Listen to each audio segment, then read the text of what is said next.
what does the blockchain do then that wasn't already done that is adding significant value? So there are these things that it does. One is that, you know, if you imagine an accountant, they make a mistake and then they fix the mistake, and nobody knew, you know, they change the numbers and they fix it to where it should have been, and that's that, and they publish the documents accordingly, right?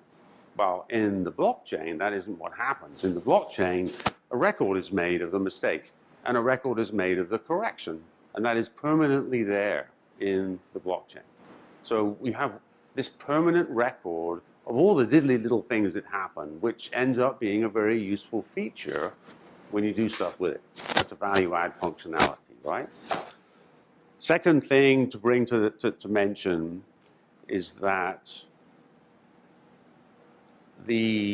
one of the challenges in business with hackers and people trying to screw with it is that typically, you know, Facebook and Google and most of the other companies that are and aren't tech, they have everything in one place. They might have double, quadruple, triplicate backups, but it's all in one place.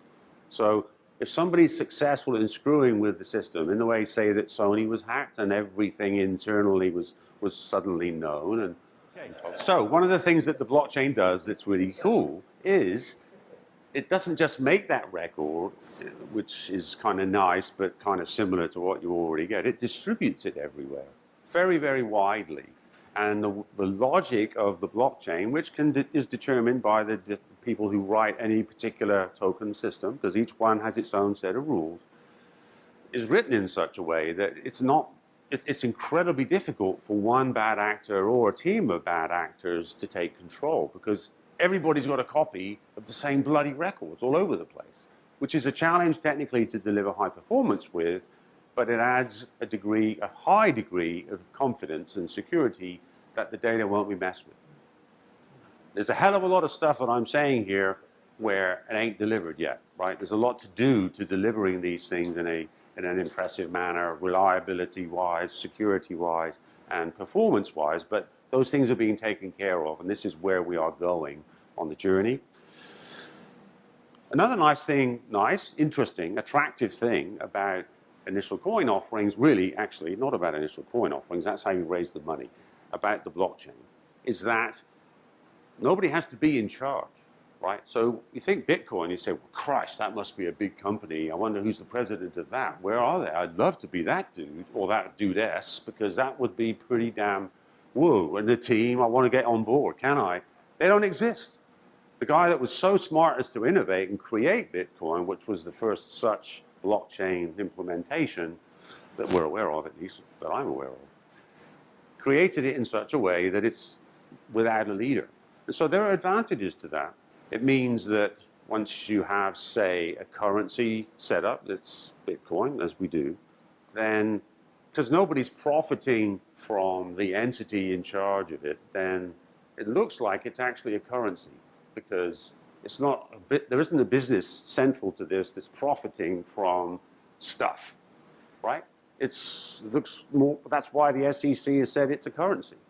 And now they've said that about Ethereum, because it's already been out there a long time and they found ways to handle it that sort of explain it, which is really tough when people are doing the same thing now and not getting that same blessing, but never mind.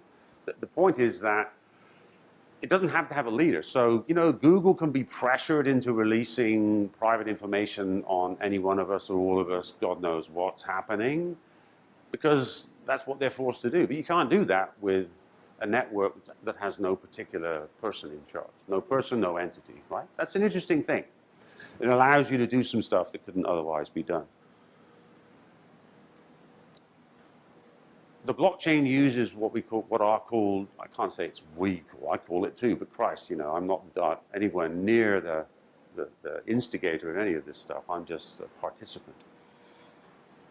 Smart contracts are used in order to automatically process transactions in the blockchain. So for each particular token system, there is a rule system that is defined up front and may be modified with time, assuming that there's somebody that has that authority to do so, and that enables transactions to occur without the involvement of human beings. It saves a lot of time and it saves a lot of cost. right? So if it's sending money, or if it's transferring title to a car or a house or any other property where you care about it, we'll be seeing that kind of thing taking place at very low cost with high reliability. And when you go in the case of property transfers, when you go to Latin America, I bought a condo in Latin America, in Brazil specifically, and I ended up having to pay about a 2% bribe fee to a series of different people to even get the damn transaction completed.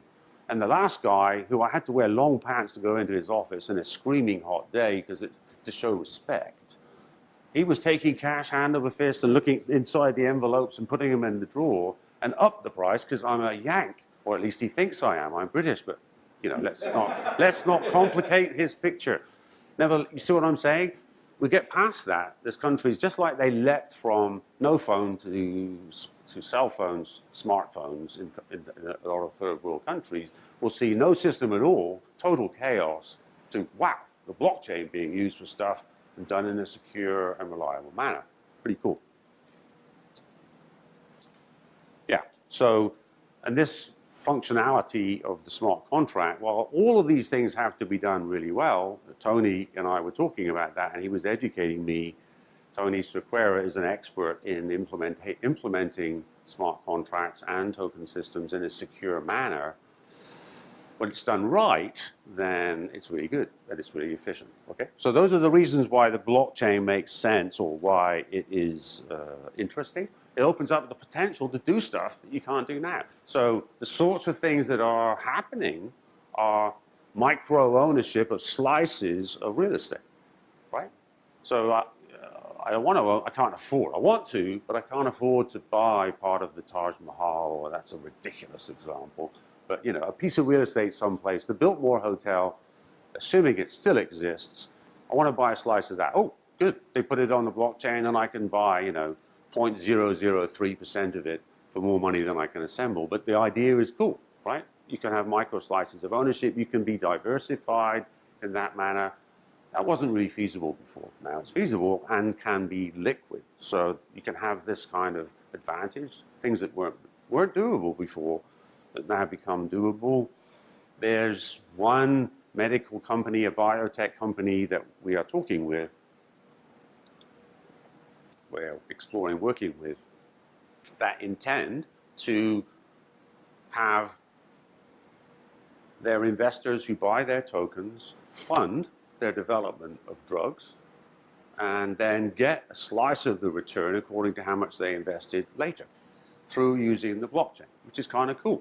And their objective is to lower the cost of medicines and to do it in a very democratic manner. So it's because it's a worldwide thing, right? I mean, these initial coin offerings are inherently worldwide, except where they're not, right? If you can't do it in China right now because they've said so, then okay, it doesn't include China. Or Japan has certain regulations and they're rather tight. Different countries, different systems, so it may not be completely worldwide, but it's generally pretty damn worldwide what's going on. And the US is more challenging because we have very sophisticated regulations which protect investors and make it harder to do these kinds of offerings.